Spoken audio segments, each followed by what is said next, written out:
This is Major Simpson. We're going to discuss back to basics today. What you see before you is a depiction of a generic version of the Army JROTC chain of command, derived from a Light Infantry Battalion Task Organization chart. Not depicted on this chart are company executive officers, platoon sergeants, squad leaders, coordinating staff, non-commissioned officers, are also known as NCOs, or special team commanders.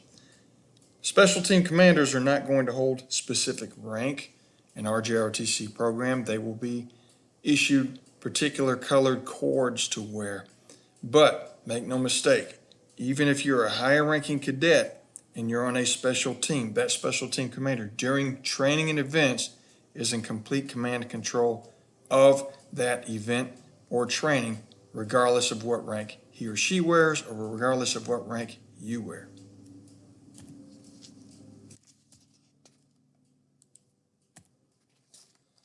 Cadets within the chain of command have command authority and give orders and directives to subordinate cadets within their span of control.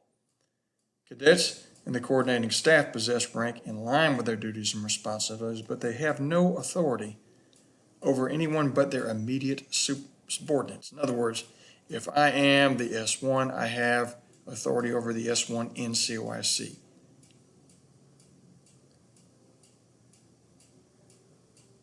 Cadet rank is temporary and granted to those cadets who are in positions of authority and responsibility. And we'll go into more examples on that later. All right, you're going to see some pictures here in the middle, some ranks. I'll go over those very quickly. At the top, we have two diamonds depicting Cadet Lieutenant Colonel, and then to the right of that is Cadet Command Sergeant Major. That is the command team for the battalion. Battalion Commander and Battalion Command Sergeant Major. Below that, the three discs that you see is a Cadet Captain, which depicts the rank of a Cadet Company Commander along with the Cadet First Sergeant who works with him in a company.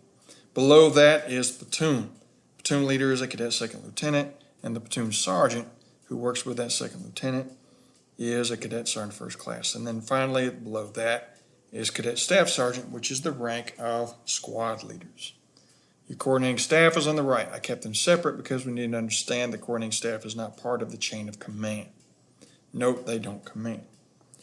Commanders are overall responsible for all that goes well or not so well within their units. They work closely with senior cadet NCO or staff for battalion or higher, XO for companies, to generate and execute training and operations.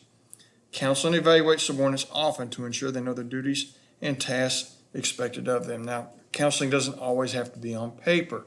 Counseling can be as simple as pulling them aside, saying, here's what we expect today, here's what I've seen from you, and here's where I think we can probably make some improvements.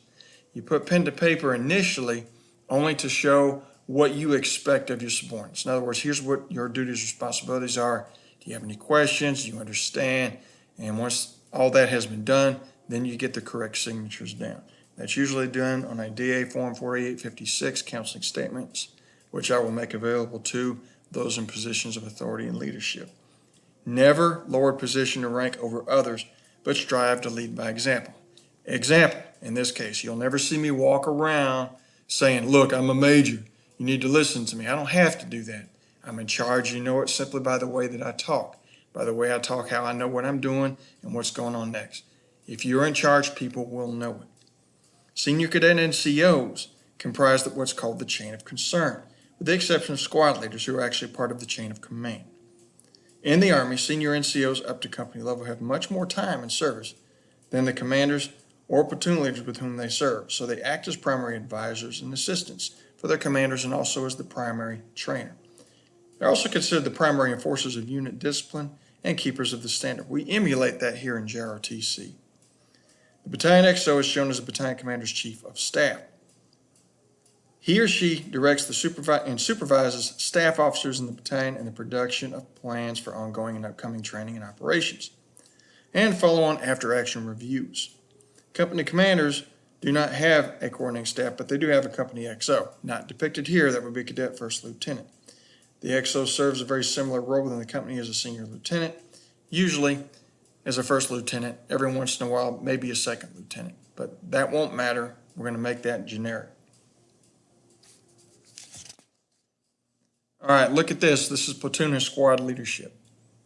We saw that on the previous page. We're going to go over this in more detail. A platoon leader is the lowest cadet officer within the chain of command. The platoon leader takes orders and guidance from the company commander and is assisted when necessary by the company XO, executive officer. The platoon leader issues orders and guidance to his or her squad leader, supervising down to the cadet level, because you always supervise 2 levels down.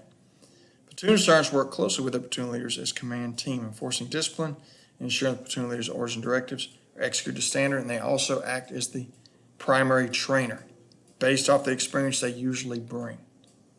Squad leaders are where the rubber meets the road. They lead their squads to execute the orders and directives of the platoon leader, setting the example at all times and enforcing discipline within the squads. They also must develop their squad members to become responsible future leaders. Team leaders are junior NCOs. That's the ones you see on the lower right, cadet sergeant, cadet corporal. They may serve as assistant squad leaders, stepping up to take charge when the squad leader is absent and setting a positive example at all times. That means the team leaders always have to be ready to take over the position of squad leaders in case the squad leader is absent. And that goes for all ranks and all positions. Notice those platoon sergeants. One of the things they have to do is be able to assume control in the absence of the platoon leader. The senior platoon leader might have to assume control of the XO if the XO is out, and the XO might have to assume control of company command if the company commander is absent. All right, Leadership 101. If a leader is missing purpose, direction, or motivation, then subordinates are cheated out of leadership, so remember to provide those at all times. Leaders should constantly strive to make an organization better when they leave than when they first arrived. Always seek continuous improvement. When you're given an order as a leader, own that order as your own. Do not say something like, so-and-so told me to, because once you do that, you've chopped off your own authority at the knees. If you're given a mission, conduct an estimate of the time available to you. Use 1/3 of that time for your own planning and provide 2/3 of that time or more to your subordinates for their own planning and preparation. The 5 W's are who, what, when, where, and why. Include those in every mission you give to subordinates. For example, 3rd Squad, 2nd Platoon, Charlie Company will execute 45 minutes of drill on Wednesday in order to improve all squad members' abilities to smartly execute stationary movements on command. Span of control should be 3 to 5.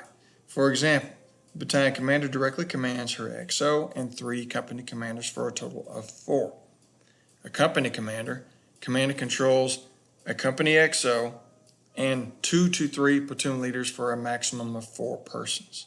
If you go beyond that 5 and beyond your span of control, you start to get into micromanagement, and that's why a lot of people in leadership positions end up failing. While you give orders and directives to immediate subordinates, always supervise 2 levels down to ensure your intent was properly communicated and understood. So you give orders 1 level down and you supervise 2 levels down. That concludes our lesson on back to basics. This is a review of what we should all know from our 1 year, but it never hurts to look at that again. If you have any questions, please feel free to post those. And I'm going to put up a discussion as well. You can put in discussion questions as well. Thank you. Have a great day.